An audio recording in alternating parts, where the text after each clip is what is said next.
আল্লাহ তাআলা নবী দাউদ আলাইহিসসালামকে নবুয়ত দান করেছিলেন।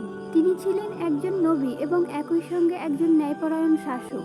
আল্লাহ তাআলা তাকে বিশেষ কিছু নিয়ামত দিয়েছিলেন। তিনি তাকে জ্ঞান দিয়েছিলেন, প্রজ্ঞা দিয়েছিলেন এবং মানুষের মধ্যে ন্যায় বিচার করার ক্ষমতা দিয়েছিলেন। কুরআনে আল্লাহ তাআলা বলেন, হে দাউদ, আমি তোমাকে পৃথিবীতে প্রতিনিধি করেছি।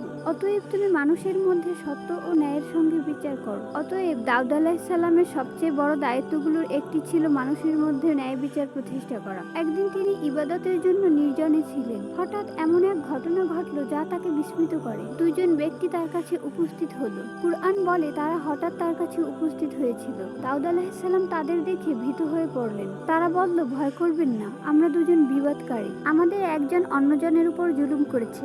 আপনি আমাদের মধ্যে ন্যায় বিচার করুন, আমাদের সঠিক পথে পরিচালিত করুন। এরপর তাদের একজন তার অভিযোগ তুলে ধরল। সে বলল, এ ব্যক্তি আমার ভাই, তার কাছে 99টি ভেড়া আছে আর আমার কাছে আছে একটি। সে বলে, এই একটি ভেড়াও আমাকে দিয়ে দাও, আর সে কথাবার্তায় আমাকে পরাজিত করেছে। দাউদ আলাইহিসসালাম অভিযোগটি শুনে বললেন, সে তোমার ভেড়াটিকে নিজের ভেড়ার সঙ্গে যুক্ত করার দাবি করে তোমার উপর জুলুম করেছে। তারপর দাউদ আলাইহিসসালাম বুঝলেন এটি শুধু দুটি মানুষের ঝগড়া নয়, এটি মানুষের একটি বড় দুর্বলতার উদাহরণ। মানুষের কাছে যত বেশি থাকে, অনেক সময় তার চাওয়া তত বেশি বাড়তে থাকে। কুরআন এই ঘটনাটির মাধ্যমে মানুষের একটি বাস্তব দুর্বলতার দিক ইঙ্গিত করেছে। অনেক অংশীদার একে অন্যের উপর সীমা লঙ্ঘন করে, তবে যারা ঈমান আনে, সৎ কাজ করে, তারা এর ব্যতিক্রম। এরপর দাউদ আলাইহিসসালাম বুঝতে পারলেন এটি তার জন্য একটি পরীক্ষা। তিনি আল্লাহর কাছে ক্ষমা প্রার্থনা করলেন।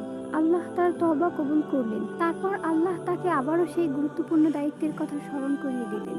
হে দাউদ, ন্যায় বিচার করো, নিজের প্রবৃত্তির অনুসরণ করো না। কারণ ক্ষমতা হাতে এলে মানুষ সহজেই নিজের ইচ্ছেকে সত্য মনে করতে পারে, কিন্তু আল্লাহর কাছে বিচার করার অর্থ হলো নিজের মন যা চায় তা করা নয়, বরং সত্য ও ন্যায়কে অনুসরণ করা। প্রিয় সুধী, আপনার যদি ইসলামিক কাহিনী ভালো লাগে তাহলে আমার এই ছোট্ট চ্যানেলটিকে সাবস্ক্রাইব করার অনুরোধ রইল।